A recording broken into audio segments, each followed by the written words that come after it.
Dalam nama Bapa dan Putra dan Roh Kudus. Amin. Allah Bapa di surga, pada tanggal 26 Oktober hari Senin ini, kami diingatkan akan kuasa Putramu Yesus Kristus yang mengalahkan segala kuasa manapun di surga, di langit, di udara, di laut, di bawah air, di bawah tanah, kuasa apapun. Bantu kami untuk merasakan kekuatan Kristus itu dalam hidup kami sehari-hari. Terpujilah nama-Mu kini dan sepanjang masa. Amin. Saudaraku yang terkasih, dalam bacaan Injil hari ini, Yesus di Bait Allah ketika sedang mengajar, Dia menemukan seorang wanita yang 18 tahun dirasuki oleh roh jahat. Bayangkan 18 tahun. Kita bisa bayangkan mungkin ketika sedang ngamuk, sedang kumat. Mungkin dia dipasung. Sehingga 18 tahun bukan waktu yang pendek. Ya. Tapi waktu yang panjang dan dia bungkuk karena sudah sakit yang luar biasa tersebut. Saudara, yang menarik adalah bahwa itu terjadi di Bait Allah ketika Yesus sedang mengajar. Ya. Dan Yesus melihat wanita itu dan memanggil wanita itu dan mengatakan, "Engkau sembuh."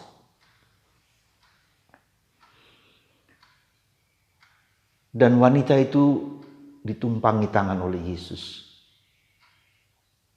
Dan tegaklah perempuan itu, wanita itu, dibebaskan dari kuasa kegelapan, kuasa jahat, kuasa iblis.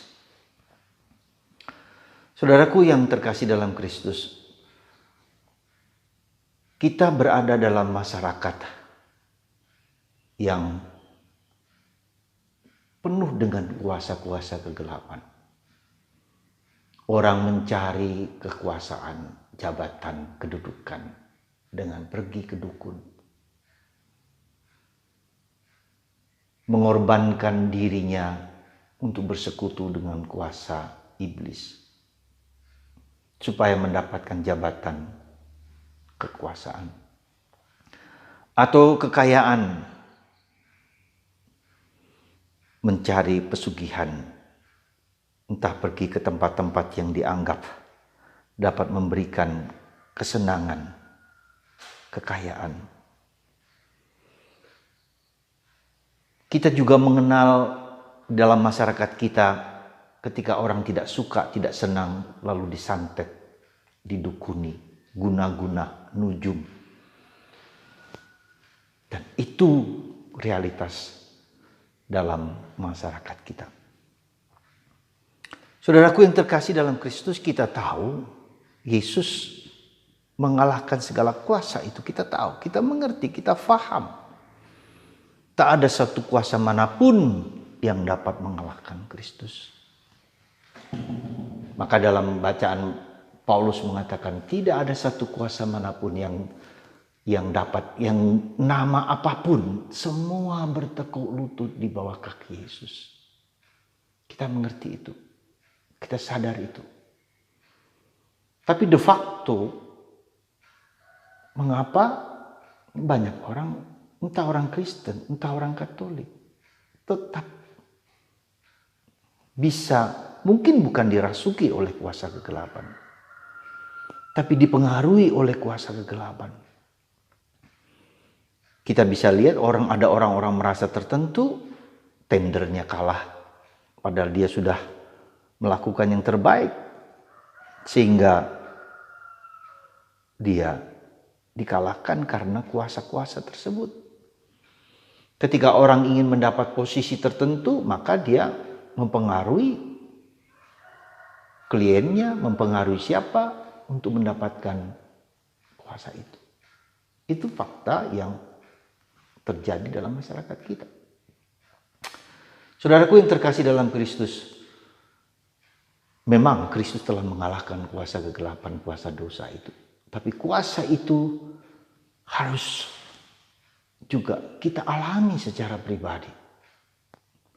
Maka dalam kitab Ayub kita lihat bahwa si iblis pun minta izin kepada Allah untuk mencobai, menggocoh Ayub dengan penderitaan, dengan kesulitan, dengan kehancuran, dengan hilangnya anak-anak, kekayaan, seluruh dilucuti, ditelanjangi.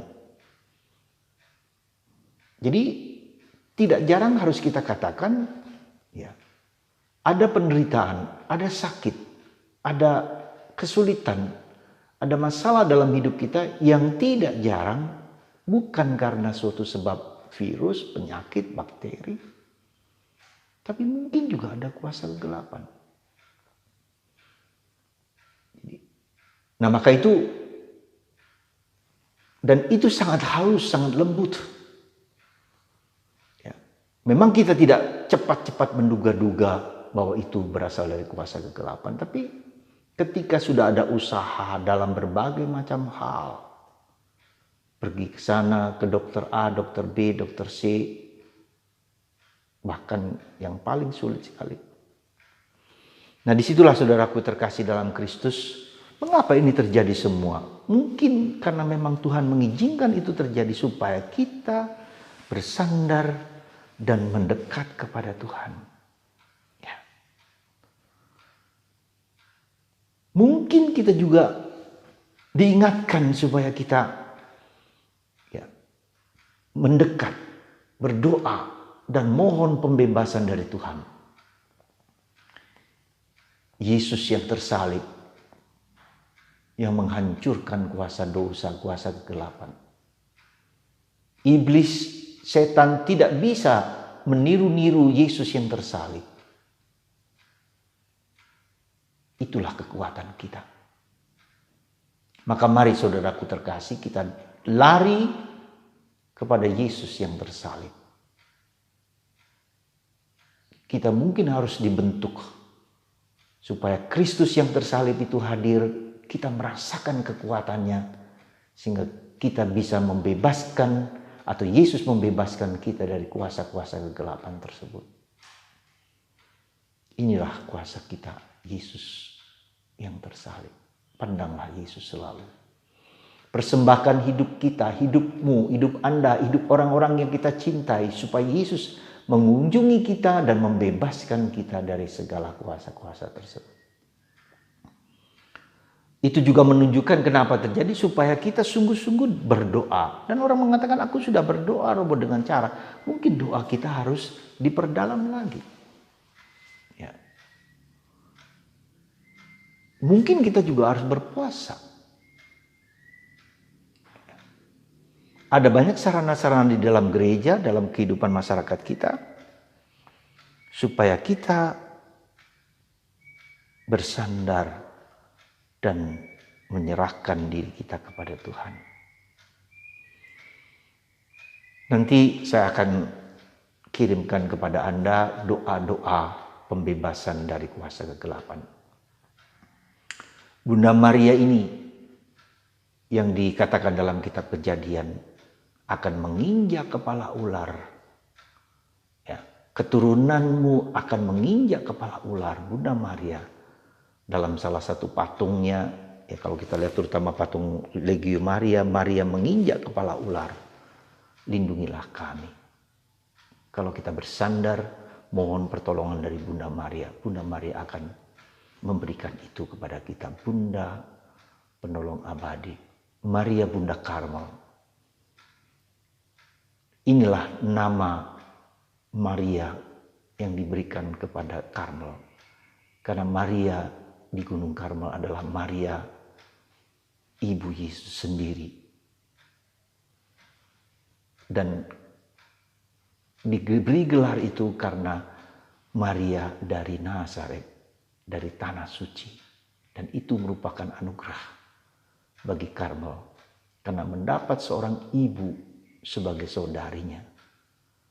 Kami percaya Maria Bunda Karmel selalu menolong kami para Karmelit. Setiap pagi kami mendoakan, dan berdoa bersama Bunda Maria. Semoga Tuhan membuat kita semua semakin dekat dengan Tuhan, hidup dalam roh, sehingga kita semua dapat merasakan, mengalami kekuatan Roh Kudus dan menyingkirkan segala kuasa-kuasa yang tidak berkenan di hati Allah. Semoga Anda yang mendengarkan video ini diberi kebebasan, dihancurkan kuasa-kuasa kegelapan dalam hati pikiran kita semua. Jadi sekali lagi, kuasa kegelapan itu bisa merasuki, rasuk orang itu dikuasai oleh kuasa kegelapan. Tapi juga kuasa kegelapan itu mempengaruhi. Jadi mempengaruhi kita seringkali tidak kita sadari. Mempengaruhi lewat apa? Lewat ketujuh dosa.